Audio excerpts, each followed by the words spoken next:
ವಿದ್ಯಾರ್ಥಿಗಳೇ ನಮಸ್ಕಾರ. ನಾವು ಇಂದು ಮೂಲಭೂತ ಹಕ್ಕುಗಳ ಬಗ್ಗೆ ಚರ್ಚೆಯನ್ನು ಮಾಡೋಣ. ಯಾವ ಹಕ್ಕುಗಳನ್ನು ಸಂವಿಧಾನದಲ್ಲಿ ಅಳವಡಿಸಿ ಅವುಗಳನ್ನು ರಕ್ಷಿಸಲು ನ್ಯಾಯಾಲಯಗಳಿಗೆ ಅಧಿಕಾರಗಳನ್ನು ನೀಡಲಾಗುತ್ತದೆಯೋ ಅಂಥ ಹಕ್ಕುಗಳನ್ನು ಮೂಲಭೂತ ಹಕ್ಕುಗಳೆಂದು ಕರೆಯುತ್ತೇವೆ. ನಾವು ನಮ್ಮ ಮೂಲಭೂತ ಹಕ್ಕುಗಳನ್ನು ಸಂವಿಧಾನದ 3ನೇ ಭಾಗದಲ್ಲಿ ಕಾಣಬಹುದು. 12ನೇ ವಿಧಿಯಿಂದ 35ನೇ ವಿಧಿಯವರೆಗೆ ಮೂಲಭೂತ ಹಕ್ಕುಗಳನ್ನು ಸಂವಿಧಾನದಲ್ಲಿ ಅಳವಡಿಸಿಕೊಳ್ಳಲಾಗಿದೆ. ಸಂವಿಧಾನವನ್ನು ರಚಿಸುವ ಸಂದರ್ಭದಲ್ಲಿ ಇದ್ದ ಮೂಲಭೂತ ಹಕ್ಕುಗಳ ಸಂಖ್ಯೆ 7. ಆದರೆ 44ನೆಯ ತಿದ್ದುಪಡಿಯ ಮುಖಾಂತರ ಆಸ್ತಿಯ ಹಕ್ಕನ್ನು ತೆಗೆದುಹಾಕಲಾಯಿತು. ಈಗ ಇರುವ ಮೂಲಭೂತ ಹಕ್ಕುಗಳ ಸಂಖ್ಯೆ 6. 12ನೇ ವಿಧಿಯಲ್ಲಿ ಬಳಸಿರುವ ಸ್ಟೇಟ್ ಎಂಬ ಪದವು ವಿಶಾಲ ಅರ್ಥವನ್ನು ನೀಡುತ್ತದೆ. ಇಲ್ಲಿ ಬಳಸಿರುವ ಸ್ಟೇಟ್ ಎಂಬ ಪದದ ಅರ್ಥವು ಕೇಂದ್ರ ಸರ್ಕಾರ, ರಾಜ್ಯ ಸರ್ಕಾರಗಳು ಮತ್ತು ಭಾರತದಲ್ಲಿರುವ ಅಥವಾ ಕೇಂದ್ರ ಸರ್ಕಾರದ ನಿಯಂತ್ರಣಕ್ಕೆ ಒಳಪಟ್ಟಿರುವ ಸ್ಥಳೀಯ ಸರ್ಕಾರಗಳು ಅಥವಾ ಇತರ ಪ್ರಾಧಿಕಾರಗಳಾಗುತ್ತವೆ. ಸಂವಿಧಾನದ ಮೂಲಕ ಭಾರತದ ಪ್ರಜೆಗಳಿಗೆ ನೀಡಲಾಗಿರುವ ಮೂಲಭೂತ ಹಕ್ಕುಗಳನ್ನು ಸಂವಿಧಾನ ರಕ್ಷಣೆ ಮಾಡುತ್ತೆ.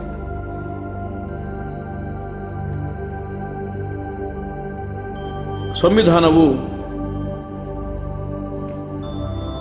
ನೀಡಿರುವ ಮೂಲಭೂತ ಹಕ್ಕುಗಳನ್ನು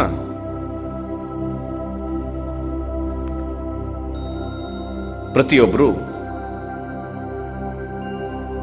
ಅನುಭವಿಸಲಿಕ್ಕೆ ಸಂವಿಧಾನಾತ್ಮಕ ಅವಕಾಶ ಪ್ರಾಪ್ತವಾಗಿದೆ.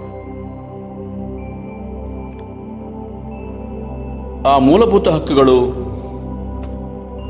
ಯಾವುವು ಅನ್ನುವಂಥದ್ದನ್ನು ನಾವು ಈಗ ನೋಡೋಣ. ಸಮಾನತೆಯ ಹಕ್ಕು, ಸ್ವಾತಂತ್ರ್ಯದ ಹಕ್ಕು, ಶೋಷಣೆಯ ವಿರುದ್ಧದ ಹಕ್ಕು, ಧಾರ್ಮಿಕ ಸ್ವಾತಂತ್ರ್ಯದ ಹಕ್ಕು, ಸಾಂಸ್ಕೃತಿಕ ಮತ್ತು ವಿದ್ಯಾಭ್ಯಾಸದ ಹಕ್ಕು,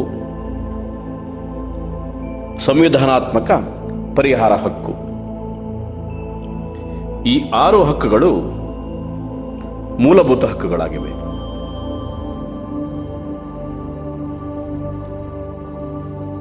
Our Indian Constitution grants fundamental rights to the people of India. It has been described by the Supreme Court of India as a part of basic structure of the Constitution. Part 3 of our Constitution consists fundamental rights. Originally, Constitution described 7 fundamental rights.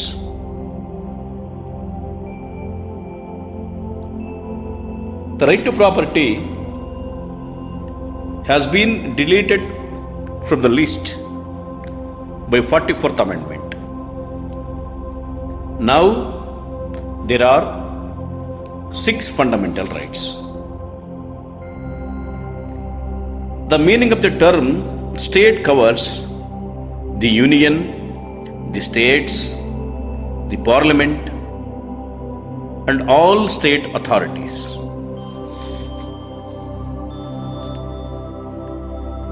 The 6 fundamental rights are right to equality,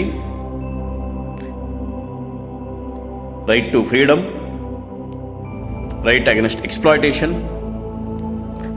right to freedom of religion, cultural and educational right, right to constitutional remedies.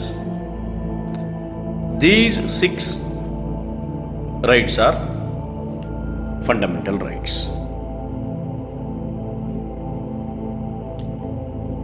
ಈಗ ನಾವು ಒಂದರ ನಂತರ ಒಂದು ಮೂಲಭೂತ ಹಕ್ಕುಗಳನ್ನು ಚರ್ಚೆಯನ್ನು ಮಾಡಬಹುದು. ಮೊದಲನೆಯ ಹಕ್ಕು ಸಮಾನತೆಯ ಹಕ್ಕು.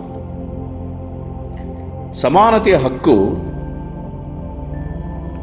ಒಟ್ಟು 5 ವಿಧಿಗಳನ್ನು ಒಳಗೊಂಡಿದೆ. 14, 15, 16, 17 ಮತ್ತು 18ನೇ ವಿಧಿಗಳು ಸಮಾನತೆಯ ಹಕ್ಕಿನ ಬಗ್ಗೆ ಇರುವ ವಿಧಿಗಳಾಗಿವೆ. 14ನೆಯ ವಿಧಿಯ ಅನ್ವಯ ಯಾವುದೇ ವ್ಯಕ್ತಿಗೆ, ಆ ವ್ಯಕ್ತಿ ಭಾರತೀಯನಾಗಿರಬಹುದು ಅಥವಾ ವಿದೇಶಿಯನಾಗಿರಬಹುದು, ಕಾನೂನಿನ ದೃಷ್ಟಿಯಲ್ಲಿ ರಾಜ್ಯವು ಸಮಾನತೆಯನ್ನು ನಿರಾಕರಿಸಬಾರದು ಅಥವಾ ತಾರತಮ್ಯ ತೋರಬಾರದು. ಕಾನೂನಿನ ಮುಂದೆ ಎಲ್ಲರೂ ಸಮಾನರು ಅನ್ನುವಂಥದ್ದು 14ನೇ ವಿಧಿಯ ಮುಖ್ಯವಾದ ಅಂಶ. ಎಲ್ಲರಿಗೂ ಸಮಾನವಾದ ಸ್ಥಾನ ಮತ್ತು ಸಮಾನವಾದ ಅವಕಾಶಗಳನ್ನು ಜಾರಿಗೊಳಿಸಲು ಕಾನೂನು ಅವಕಾಶ ಮಾಡಿಕೊಡಬೇಕು ಅನ್ನುವಂಥದ್ದು ಸಮಾನತೆಯ ಹಕ್ಕಿನ 14ನೇ ವಿಧಿ ಹೇಳುತ್ತೆ. 15ನೇ ವಿಧಿಯ ಪ್ರಕಾರ ಪಕ್ಷಪಾತ ಮಾಡಬಾರದು. ಧರ್ಮ, ಕುಲ, ಜಾತಿ, ಲಿಂಗ ಇಲ್ಲವೇ ಜನ್ಮಸ್ಥಳಗಳ ಆಧಾರದ ಮೇಲೆ ರಾಜ್ಯವು ಪಕ್ಷಪಾತವನ್ನು ಮಾಡಬಾರದು.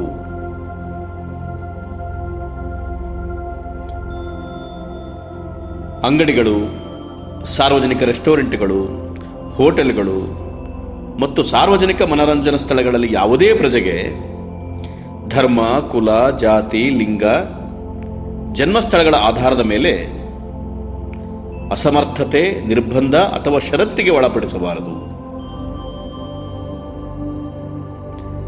15ನೇ ವಿಧಿಯ ಮುಖ್ಯವಾದ ಲಕ್ಷಣ ಏನು ಅಂತಂದ್ರೆ ಪಕ್ಷಪಾತವನ್ನು ಮಾಡಬಾರದು. ಸಮಾನತೆಯ ಹಕ್ಕಿನ 16ನೇ ವಿಧಿ ಏನು ಹೇಳುತ್ತಂತಂದ್ರೆ ಪ್ರಜೆಗಳಿಗೆ ಇರುವ ಸಮಾನ ಅವಕಾಶಗಳು. 16ನೇ ವಿಧಿ ಅನ್ವಯ ಸರ್ಕಾರಿ ಸೇವೆಗಳಿಗೆ ಸೇರೋದಕ್ಕೆ ಎಲ್ಲ ಪ್ರಜೆಗಳಿಗೆ ಸಮಾನವಾದಂಥ ಅವಕಾಶ ಇದೆ. ಯಾವುದೇ ಪ್ರಜೆಗೆ ಧರ್ಮ, ಕುಲ, ಜಾತಿ, ಲಿಂಗ, ವಂಶ, ಜನ್ಮಸ್ಥಳ ಅಥವಾ ವಾಸಸ್ಥಾನಗಳ ಆಧಾರದ ಮೇಲೆ ಸಾರ್ವಜನಿಕ ಸೇವೆಗಳಲ್ಲಿ ಪಕ್ಷಪಾತವನ್ನು, ತಾರತಮ್ಯವನ್ನು ಮಾಡಬಾರದು. ನೇಮಕಾತಿಯಲ್ಲಾಗಲಿ, ಬಡ್ತಿಯಲ್ಲಾಗಲಿ ಮತ್ತು ಸೇವೆಯಿಂದ ತೆಗೆದುಹಾಕುವಂಥ ಸಂದರ್ಭದಲ್ಲಾಗಲಿ ಯಾವುದೇ ಭೇದ ಭಾವನೆಯನ್ನು ತೋರಬಾರದು ಅನ್ನುವಂಥದ್ದು ಸಮಾನತೆಯ ಹಕ್ಕಿನ 16ನೇ ವಿಧಿ ಹೇಳುತ್ತೆ. ಸಮಾನತೆಯ ಹಕ್ಕಿನ 17ನೇ ವಿಧಿ ಅತ್ಯಂತ ಮುಖ್ಯವಾದ ವಿಧಿಯಾಗಿದೆ. ಅಸ್ಪೃಶ್ಯತೆಯ ನಿಷೇಧ. ಈ ವಿಧಿ ಅಸ್ಪೃಶ್ಯತೆಯನ್ನ ಅಳಿಸಿ ಹಾಕುವುದನ್ನು ಮುಖ್ಯ ಉದ್ದೇಶವನ್ನಾಗಿಟ್ಟುಕೊಂಡಿದೆ. ಅಸ್ಪೃಶ್ಯತೆ ಆಚರಣೆ ಎನ್ನುವಂಥದ್ದು ಅಪರಾಧ. ಮುಖ್ಯವಾಗಿ ಕೆಲವು ವರ್ಗದ ಜನರು ಇತರ ಕೆಲವು ವರ್ಗದ ಜನರಿಗೆ ಸಾಮಾಜಿಕ ಸಮಾನತೆಯನ್ನು ನಿರಾಕರಿಸುವುದು ಅನ್ನುವಂಥದ್ದು ಅಸ್ಪೃಶ್ಯತೆ ಆಗುತ್ತೆ. ಆ ಕಾರಣಕ್ಕಾಗಿಯೇ ಅಸ್ಪೃಶ್ಯತೆಯನ್ನ ನಿಷೇಧಿಸುವ ಕಾರಣಕ್ಕಾಗಿ ಈ ವಿಧಿ ಇರುವಂಥದ್ದು. ಸಮಾನತೆಯ ಹಕ್ಕಿನ 18ನೆಯ ವಿಧಿ ಏನು ಹೇಳುತ್ತಂತಂದ್ರೆ ಮಿಲಿಟರಿ ಅಥವಾ ಶೈಕ್ಷಣಿಕ ಪ್ರಶಸ್ತಿಗಳನ್ನು ಹೊರತುಪಡಿಸಿ ಮಿಲಿಟರಿ ಅಥವಾ ಶೈಕ್ಷಣಿಕ ಪ್ರಶಸ್ತಿಗಳನ್ನು ಬಿಟ್ಟು ಅಥವಾ ಹೊರತುಪಡಿಸಿ ರಾಜ್ಯವು ಇತರ ಬಿರುದುಗಳನ್ನು ನೀಡಬಾರದು.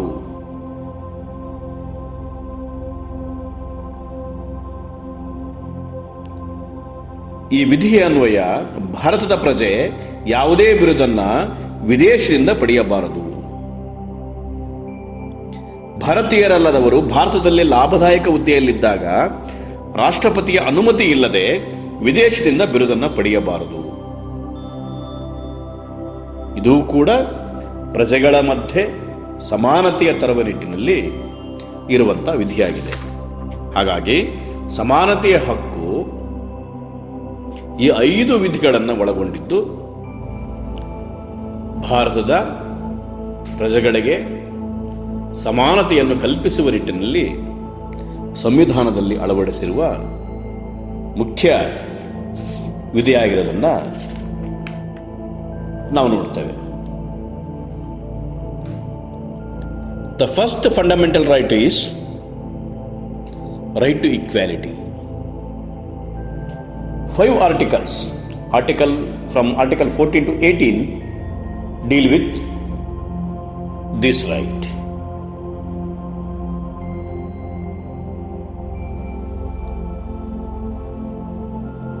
Right to equality is the first fundamental right. Article 14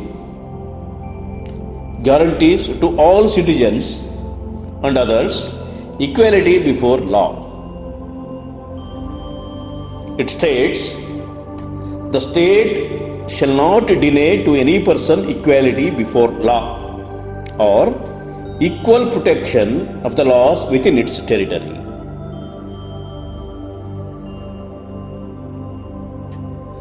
The next article, Article 15, it prohibits discrimination. It prohibits differences. Article 15 prohibits discriminations. It prohibits discrimination on the grounds of religion, race, caste, sex, or place of birth. The next article, Article 16, it provides, the Constitution provides for equality of opportunity for all the citizens in matters relating to employment or appointment to any office under the state.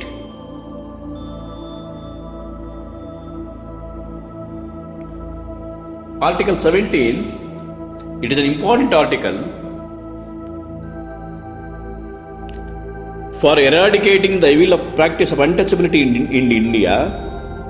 The Constitution under Article 17 abolishes untouchability in India and makes its practice in any form an offence punishable under the law. Practicing of untouchability is an offence. It is a punishable offence. This constitutional provision has been the basis of 2 important legislative enactments: Untouchability Act 1955 and the Protection of Civil Rights Act of 1977. The last article of right to equality, that is Article 18,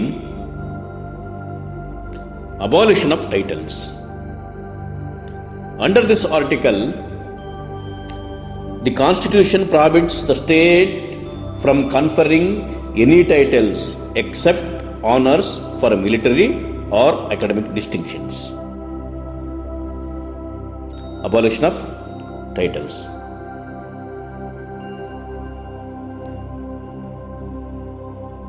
These 5 articles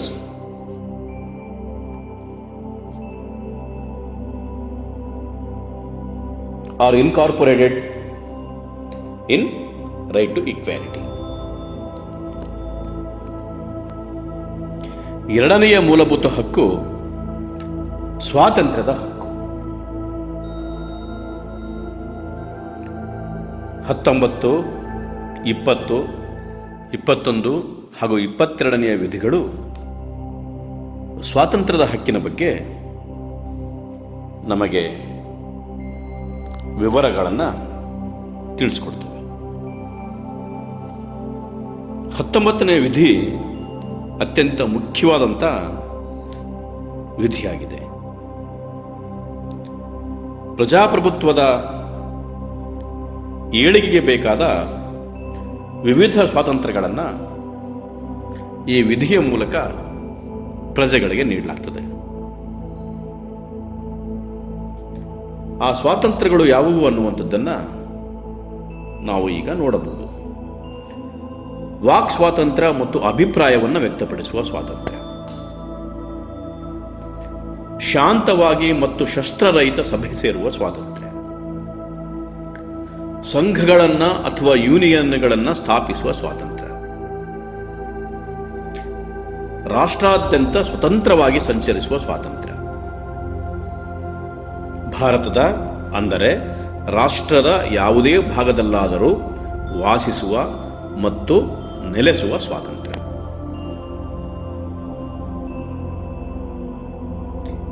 ಯಾವುದೇ ಉದ್ಯೋಗ ಅಥವಾ ವೃತ್ತಿ, ವ್ಯಾಪಾರ ಅಥವಾ ವ್ಯವಹಾರವನ್ನು ಮಾಡುವ ಸ್ವಾತಂತ್ರ್ಯ.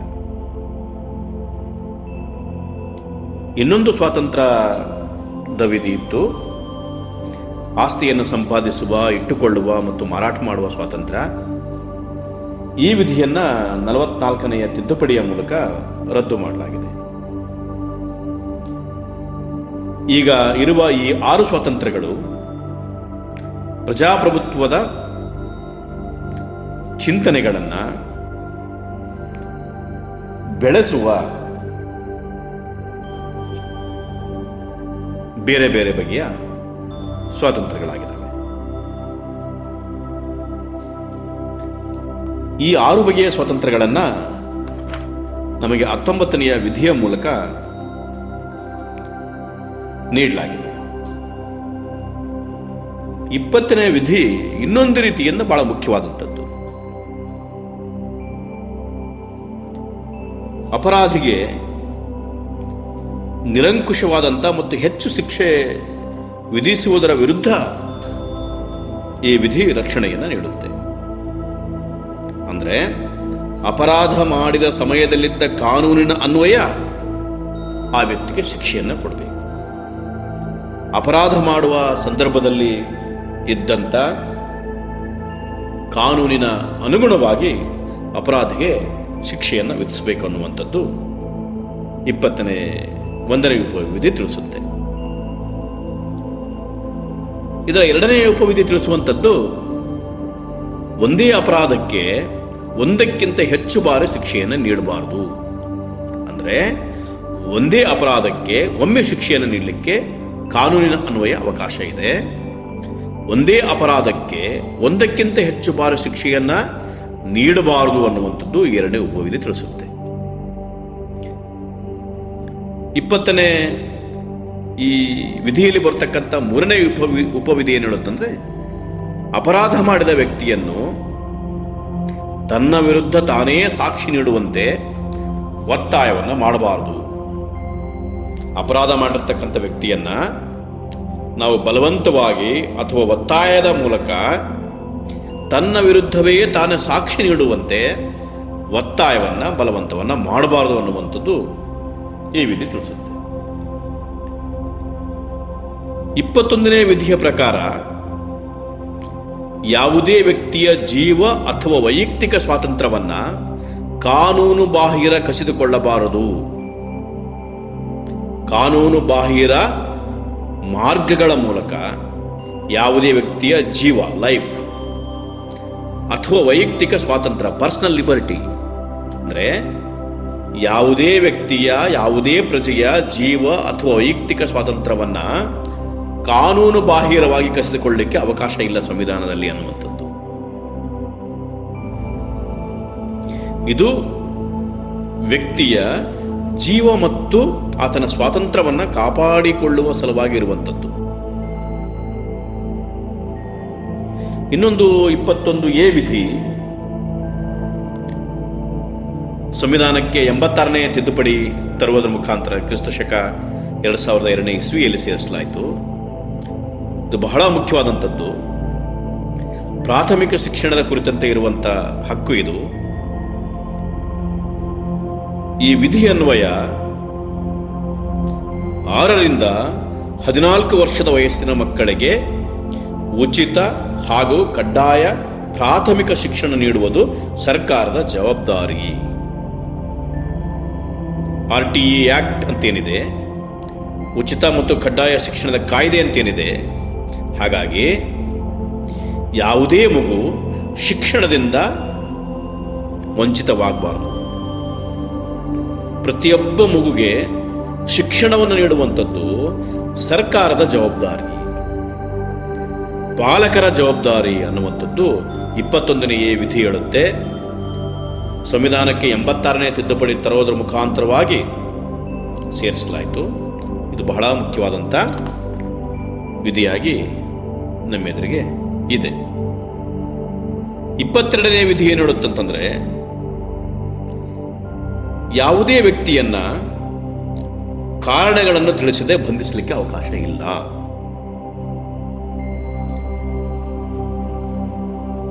ಕಾರಣಗಳನ್ನು ತಿಳಿಸದೆ ಬಂಧಿಸಿದ ವ್ಯಕ್ತಿಯನ್ನ ಬಂಧನದಲ್ಲಿಡಬಾರದು ಮತ್ತು ಆ ವ್ಯಕ್ತಿಯು ತನಗೆ ಬೇಕಾದ ವಕೀಲರ ಸಲಹೆ ಪಡೆದು ರಕ್ಷಿಸಿಕೊಳ್ಳುವುದನ್ನು ನಿರಾಕರಿಸಬಾರದು. ಅಷ್ಟೇ ಅಲ್ಲದೆ 22ನೇ ವಿಧಿಯಲ್ಲಿ ಬರ್ತಕ್ಕಂಥ 2ನೇ ಉಪವಿಧಿಯ ಪ್ರಕಾರ ಬಂಧಿಸಿರ್ತಕ್ಕಂಥ ವ್ಯಕ್ತಿಯನ್ನು 24 ಗಂಟೆ ಒಳಗೆ ಹತ್ತಿರದ ನ್ಯಾಯಾಧೀಶರ ಮುಂದೆ ಹಾಜರುಪಡಿಸಬೇಕು ಮತ್ತು ನ್ಯಾಯಾಧೀಶರ ಅಪ್ಪಣೆ ಇಲ್ಲದೆ, ಅನುಮತಿ ಇಲ್ಲದೆ 1 ದಿನಕ್ಕಿಂತ ಹೆಚ್ಚು ಕಾಲ ಬಂಧನದಲ್ಲಿ ಇಡಲಿಕ್ಕೆ ಅವಕಾಶ ಇಲ್ಲ.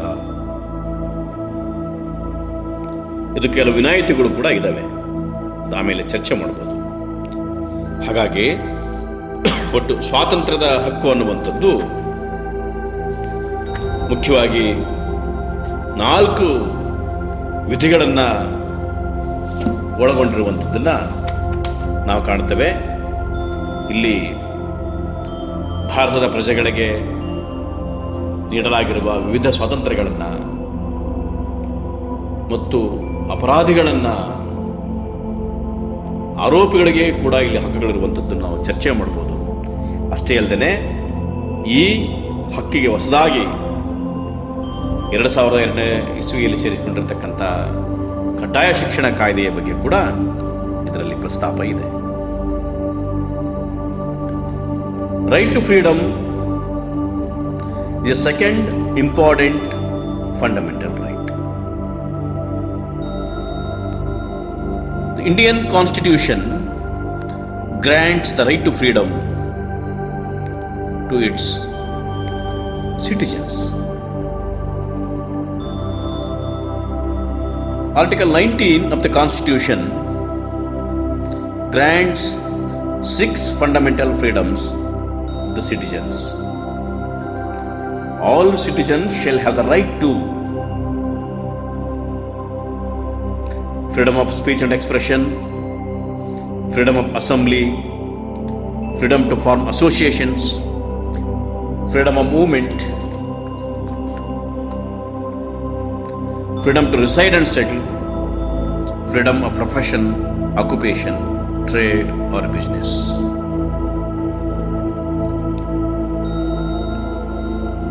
By the 44th Amendment of the Constitution, the freedom of acquiring, holding and disposing of the property, that is Article 19, was deleted from the list of freedoms. Now there are 6 kind of freedoms. Article 20, protection against arbitrary conviction. Under this article, the Constitution provides protection against arbitrary conviction in respect of offences committed by any person. It lays down that no person can be convicted of an offense except for the violation of law. No person can be subjected to a penalty greater than the one which might have been inflicted under the law in force at the time of the commission of offense. No person can be arrested and punished for the same offense more than once. No person accused of any offense can be forced to be a witness against himself.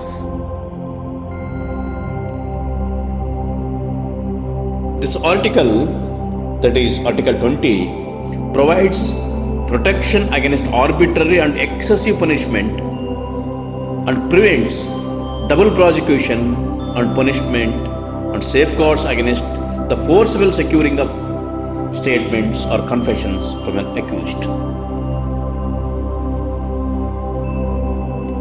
Article 21, protection of life and liberty. Article 21 provides protection to the life and liberty of citizens as well as non-citizens. It clearly states, no person shall be deprived of his life and liberty except according to the procedure established by the law.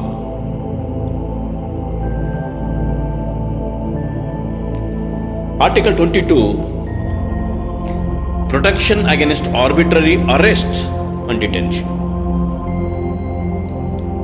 This article, that is Article 22 of the Constitution, provides for protection against arbitrary arrest and detention. It lays down that a person who is arrested and detained shall be informed of the ground of his arrest and shall have the right to consult and be defended by a legal practitioner of his choice.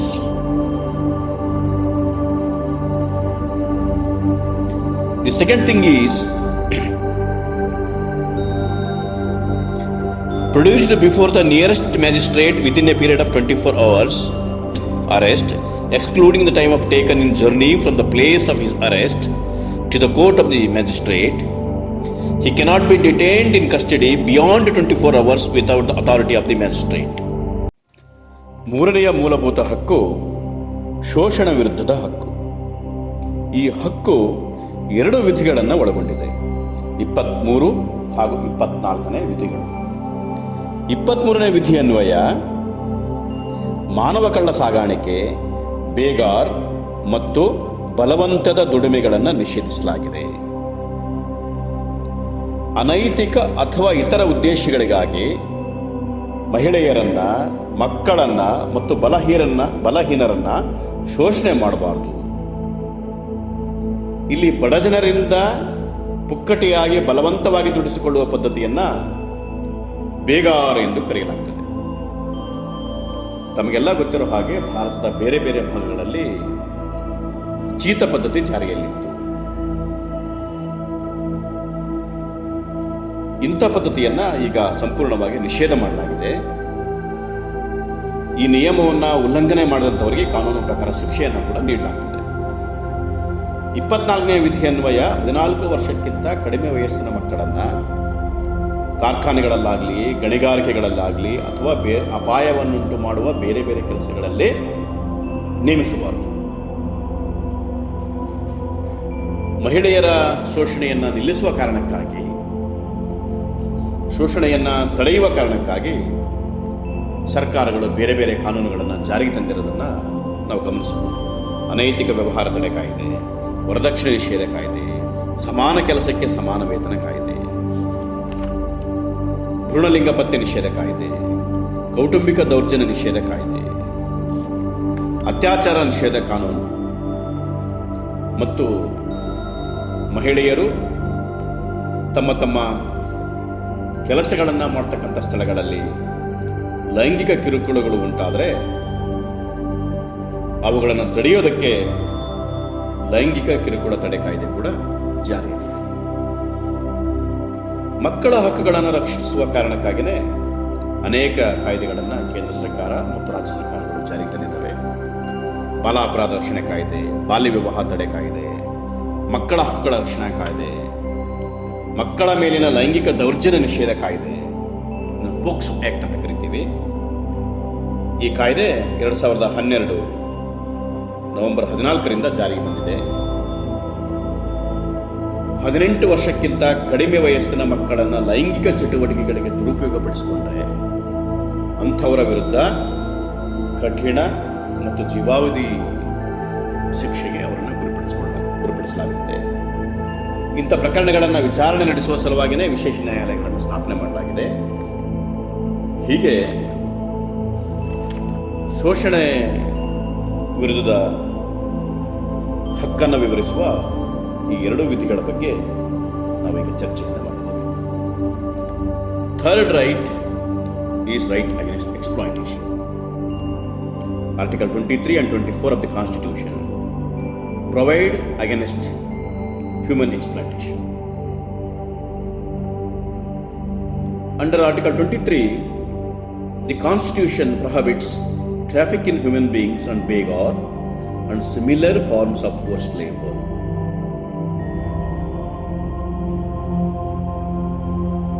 This article clearly makes that the selling or buying of men and women and exploitation of people by forcing them to work as bonded laborers or work without any wage or remuneration an offense. It is punishable act. To protect women, children and weaker section of the society, this act has been in operation. The second article relating to this right, Article 24, it provides that no child below the age of 14 years shall be employed to work in any factory or mining or engaged in any other hazardous employment. This article protects children from various kinds of exploitation.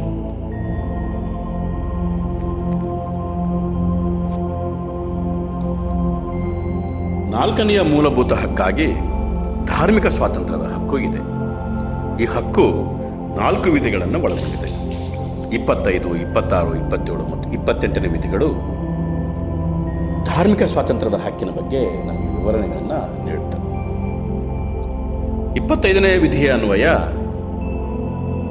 ಎಲ್ಲ ವ್ಯಕ್ತಿಗಳು ಆತ್ಮಸಾಕ್ಷಿ ಸ್ವಾತಂತ್ರ್ಯ ಹೊಂದಲು ಮತ್ತು ಸ್ವತಂತ್ರವಾಗಿ ಧರ್ಮವನ್ನು ಅನುಸರಿಸುವ, ಆಚರಿಸುವ ಮತ್ತು ಪ್ರಚಾರ ಮಾಡುವ ಹಕ್ಕನ್ನು ಪಡೆದಿದ್ದಾರೆ. ಅಂದರೆ ಭಾರತದ ಪ್ರಜೆಗಳು ತಮ್ಮ ತಮ್ಮ ಆತ್ಮಸಾಕ್ಷಿಗೆ ಅನುಗುಣವಾಗಿ ತಮಗೆ ಬೇಕಾದ ಧರ್ಮವನ್ನು ಅನುಸರಿಸುವ, ಆಚರಿಸುವ ಮತ್ತು ಪ್ರಚಾರ ಮಾಡುವ ಹಕ್ಕನ್ನು ಸಂವಿಧಾನದ ಮೂಲಕ ಪಡೆದಿದ್ದಾರೆ. 26ನೇ ವಿಧಿಯ ಅನ್ವಯ ಧಾರ್ಮಿಕ ಸಂಸ್ಥೆಗಳು ಕೆಲವು ವ್ಯವಹಾರಗಳನ್ನು ನಡೆಸುವ ಹಕ್ಕನ್ನು ಪಡೆದಿದ್ದಾವೆ ಮತ್ತು ಈ ವ್ಯವಹಾರಗಳನ್ನು ಸಾರ್ವಜನಿಕ ಶಿಸ್ತು, ನೀತಿ ಮತ್ತು ನೈರ್ಮಲ್ಯಕ್ಕೆ ಒಳಪಟ್ಟು ನಿರ್ವಹಿಸಬೇಕು. ಧಾರ್ಮಿಕ ಮತ್ತು ಚಾರಿಟೇಬಲ್ ಉದ್ದೇಶಗಳಿಗೆ ಸಂಸ್ಥೆಗಳನ್ನು ಸ್ಥಾಪಿಸುವುದು ಮತ್ತು ನಿರ್ವಹಿಸುವುದು, ತಮ್ಮ ತಮ್ಮ ಧರ್ಮದ ವಿಷಯಗಳನ್ನು ಮೇಲ್ವಿಚಾರಣೆ ಮಾಡೋದು, ಚರ ಮತ್ತು ಸ್ಥಿರ ಆಸ್ತಿಯನ್ನು ರಕ್ಷಣೆ ಮಾಡುವುದು ಅಥವಾ ಸಂಪಾದಿಸುವುದು, ಕಾನೂನಿಗೆ ಅನುಸಾರವಾಗಿ ಆಸ್ತಿಯನ್ನು ನಿರ್ವಹಿಸುವುದು. 27ನೇ ವಿಧಿ ಅನ್ವಯ ಯಾವುದೇ ಧರ್ಮವನ್ನು ಅಥವಾ ಧಾರ್ಮಿಕ ಸಂಸ್ಥೆಯನ್ನು ಪೋಷಣೆ ಮಾಡುವ ಸಲುವಾಗಿ ಅಥವಾ ನಿರ್ವಹಣೆ ಮಾಡುವ ಸಲುವಾಗಿ ಯಾವುದೇ ರೀತಿಯ ತೆರಿಗೆಗಳನ್ನು ಕೊಡಬೇಕೆಂದು ಯಾವುದೇ ವ್ಯಕ್ತಿಯನ್ನು ಬಲವಂತ ಮಾಡುವಂತಿಲ್ಲ, ಒತ್ತಾಯ ಮಾಡುವಂತಿಲ್ಲ. ಇದೇ ಹಕ್ಕಿಗೆ ಸಂಬಂಧಿಸಿದ ಹಾಗೆ 28ನೇ ವಿಧಿ ಏನು ಹೇಳುತ್ತೆ ಅಂದರೆ, ರಾಜ್ಯದಿಂದ ಪೂರ್ಣ ಧನ ಸಹಾಯ ಪಡೆಯುವ ಯಾವುದೇ ವಿದ್ಯಾಸಂಸ್ಥೆ ಧಾರ್ಮಿಕ ವಿಷಯಗಳನ್ನು ಬೋಧಿಸಬಾರದು. ರಾಜ್ಯದಿಂದ ಸಂಪೂರ್ಣವಾಗಿ ಧನ ಸಹಾಯವನ್ನು ಪಡೆಯುವ ವಿದ್ಯಾಸಂಸ್ಥೆ ಅಥವಾ ಶಿಕ್ಷಣ ಸಂಸ್ಥೆ ಧಾರ್ಮಿಕ ವಿಷಯಗಳನ್ನು ಬೋಧನೆಯನ್ನು ಮಾಡಬಾರದು ಅನ್ನುವಂಥದ್ದು ಈ ವಿಧಿ ಹೇಳುತ್ತೆ.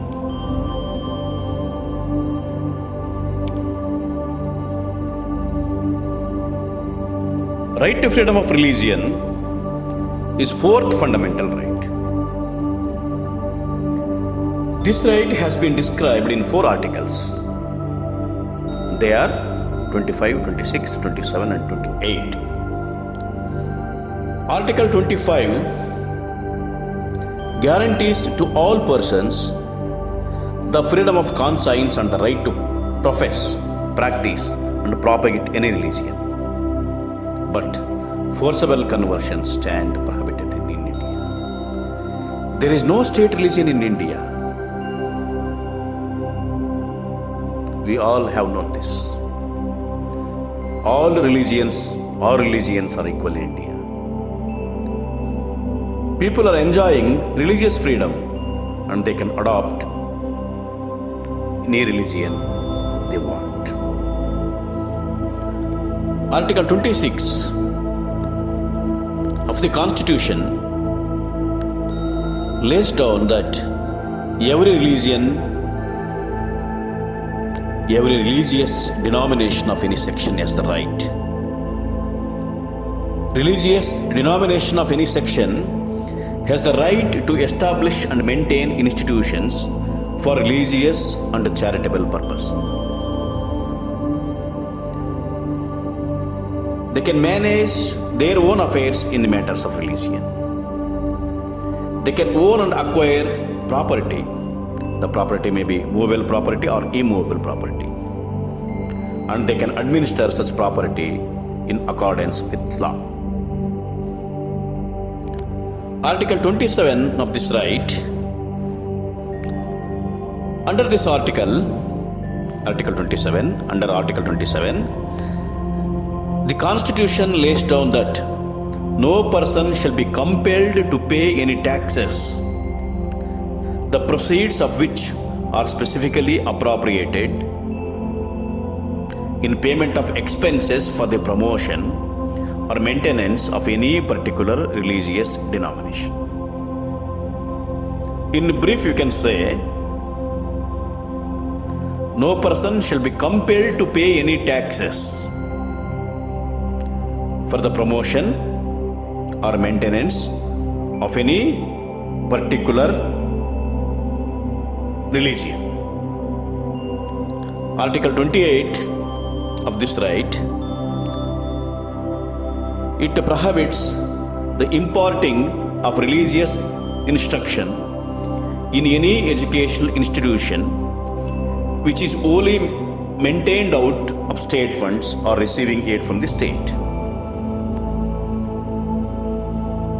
We can say, in other words, prohibition of imparting of religious instruction in any educational institution which is wholly maintained out of state funds or receiving aid from the state. The institution which is getting complete aid from the state should not impart religious instruction.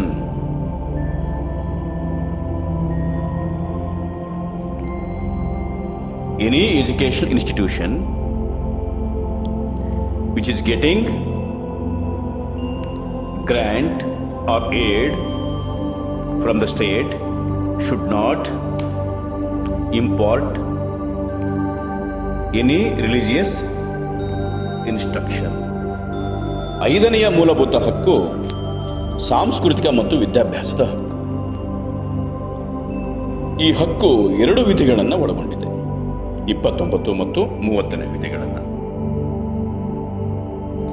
29ನೇ ವಿಧಿಯ ಅನ್ವಯ ದೇಶದ ಯಾವುದೇ ಭಾಗದಲ್ಲಿ ನೆಲೆಸಿರುವ ಯಾವುದೇ ವರ್ಗದ ಪ್ರಜೆಗಳು ಭಾಷೆ, ಲಿಪಿ ಅಥವಾ ಸಂಸ್ಕೃತಿಯನ್ನು ಹೊಂದಿದ್ದರೆ ಅವುಗಳನ್ನು ರಕ್ಷಿಸುವ ಹಕ್ಕನ್ನು ಪಡೆದಿದ್ದಾರೆ.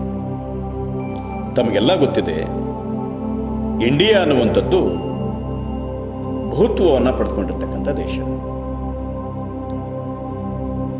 ಇಲ್ಲಿ ಅನೇಕ ಸಂಸ್ಕೃತಿಗಳು, ಅನೇಕ ಭಾಷೆಗಳು, ಅನೇಕ ಲಿಪಿಗಳು, ಅನೇಕ ಆಚರಣೆಗಳು ಇವೆಲ್ಲ ಇವೆ.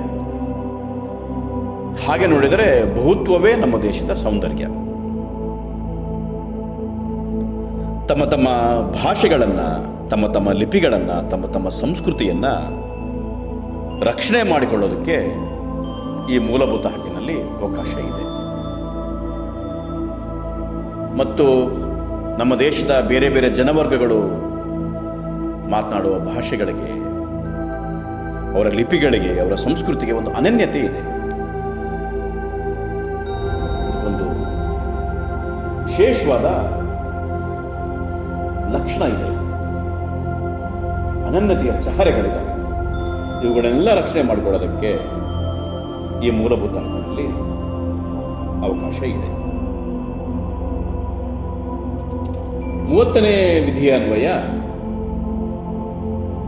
ಧಾರ್ಮಿಕ ಅಥವಾ ಭಾಷಾ ಅಲ್ಪಸಂಖ್ಯಾತರು ತಮ್ಮದೇ ಆದ ವಿದ್ಯಾಸಂಸ್ಥೆಗಳನ್ನು ಸ್ಥಾಪಿಸಿಕೊಂಡು ಅವುಗಳ ಆಡಳಿತವನ್ನು ನಡೆಸುವ ಹಕ್ಕನ್ನು ಪಡೆದಿದ್ದಾರೆ.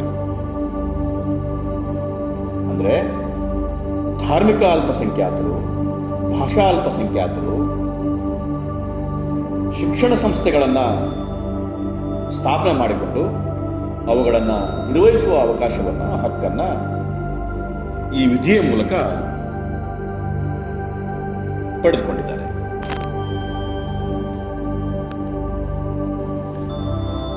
The fifth right is cultural and educational right.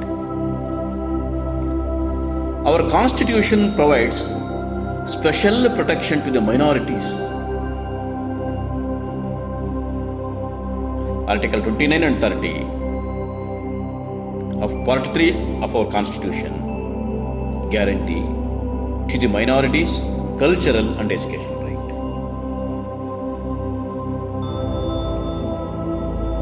According to Article 29,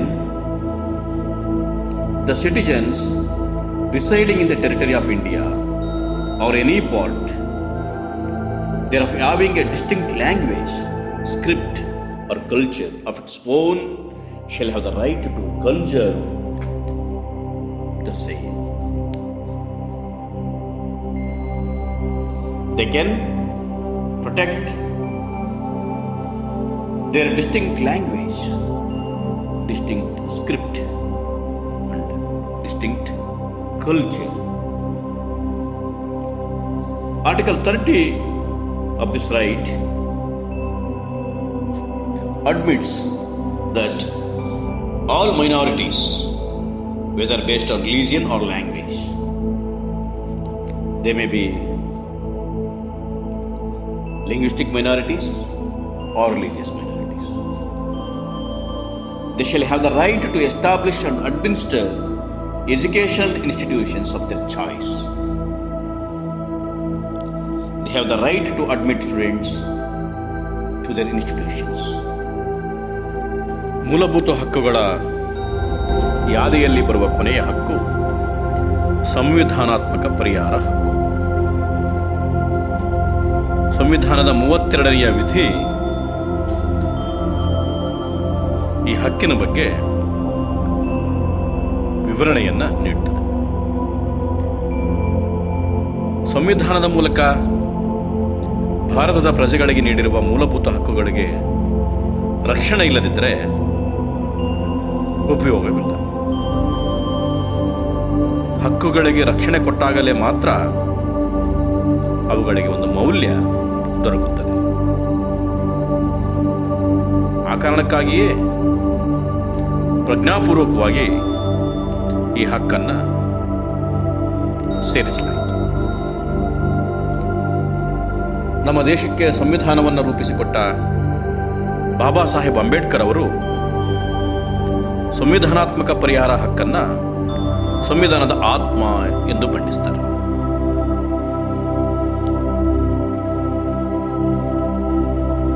ತಮಗೆಲ್ಲ ಗೊತ್ತಿರೋ ಹಾಗೆ ಭಾರತದ ಸರ್ವೋಚ್ಚ ನ್ಯಾಯಾಲಯವನ್ನು ನಾವು ಮೂಲಭೂತ ಹಕ್ಕುಗಳ ರಕ್ಷಕ ಅಥವಾ ಗ್ಯಾರಂಟರ್ ಎಂದು ಕರೆಯುತ್ತೇವೆ. ಮೂಲಭೂತ ಹಕ್ಕುಗಳ ಉಲ್ಲಂಘನೆಯಾದಾಗ ನೇರವಾಗಿ ಸುಪ್ರೀಂ ಕೋರ್ಟ್ಗೆ ಹೋಗಲಿಕ್ಕೆ ಸಂವಿಧಾನದಲ್ಲಿ ಅವಕಾಶ ಇದೆ. ಮೂಲಭೂತ ಹಕ್ಕುಗಳಿಗೆ ಸಂಬಂಧಿಸಿದಂತೆ ಸುಪ್ರೀಂ ಕೋರ್ಟ್ ರಿಟ್ಗಳನ್ನು ಸ್ವೀಕರಿಸುತ್ತದೆ.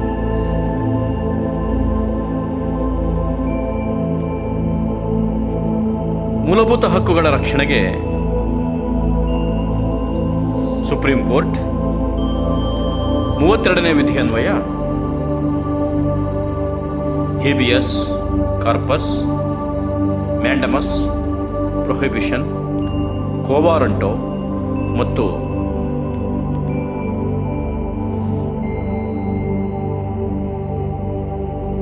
ಶರ್ಷಿಯೋರರಿ ಎನ್ನುವ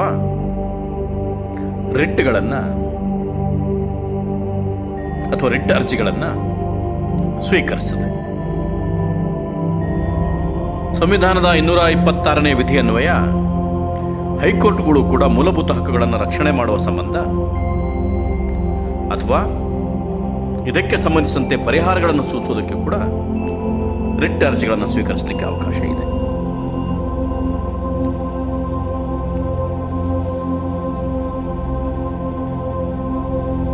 The last right,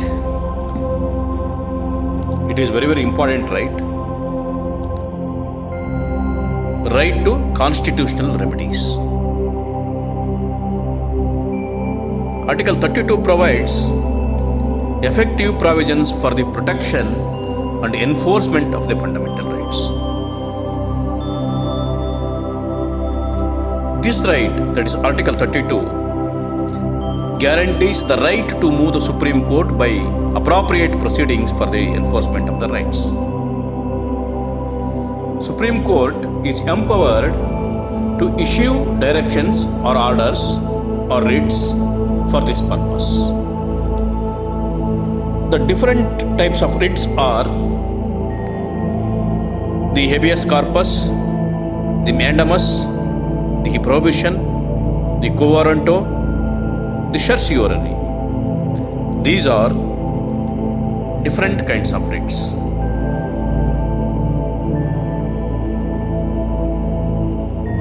Therefore, Part 3 of our Constitution of India grants and guarantees fundamental rights to the people.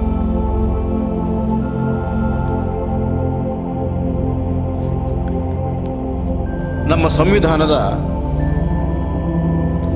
3ನೇ ಭಾಗದಲ್ಲಿರುವ ಮೂಲಭೂತ ಹಕ್ಕುಗಳನ್ನು ನಮ್ಮ ರಾಷ್ಟ್ರದ ಪ್ರಜಾಪ್ರಭುತ್ವದ ಬುನಾದಿ ಅಥವಾ ಅಡಿಗಲ್ಲು ಅಂತ ಕರೀತೇವೆ.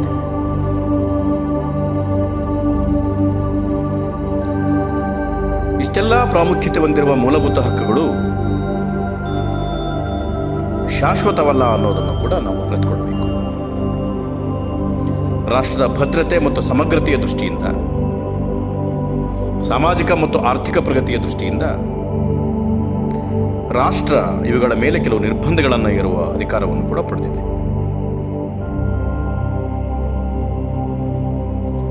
ತುರ್ತು ಪರಿಸ್ಥಿತಿಯ ಸಂದರ್ಭದಲ್ಲಿ ಕೂಡ ಮೂಲಭೂತ ಹಕ್ಕುಗಳನ್ನು ಮೊಟಕುಗೊಳಿಸಲಾಗುತ್ತೆ.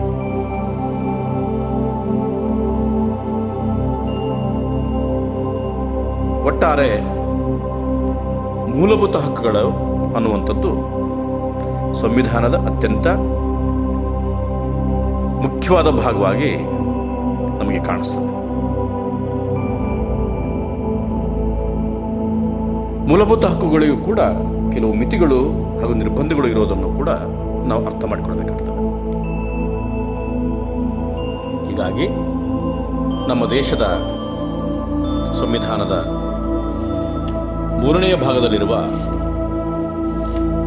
ಮೂಲಭೂತ ಹಕ್ಕುಗಳ ಮಹತ್ವವನ್ನು ನಾವೆಲ್ಲ ತಿಳ್ಕೊಂಡಿದ್ದೇವೆ. ಹಾಗಾಗಿ ಈ ಹಕ್ಕುಗಳನ್ನು ನಾವು ಅತ್ಯಂತ ಎಚ್ಚರಿಕೆಯಿಂದ ಪ್ರಜ್ಞಾಪೂರ್ವಕವಾಗಿ ಕಾಣಬೇಕಾಗ್ತದೆ. ಈ ಹಕ್ಕುಗಳು ಪ್ರಜೆಗಳ ಸಮಾನತೆಯನ್ನು ಮತ್ತು ಘನತೆಯನ್ನು ಗೌರವಿಸುವ ಹಕ್ಕುಗಳಾಗಿವೆ. ಹಾಗಾಗಿ ಸ್ವಾತಂತ್ರ್ಯ, ಸಮಾನತೆ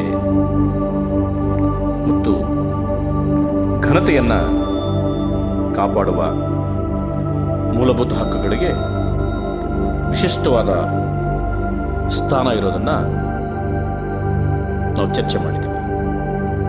ನಮಸ್ಕಾರ.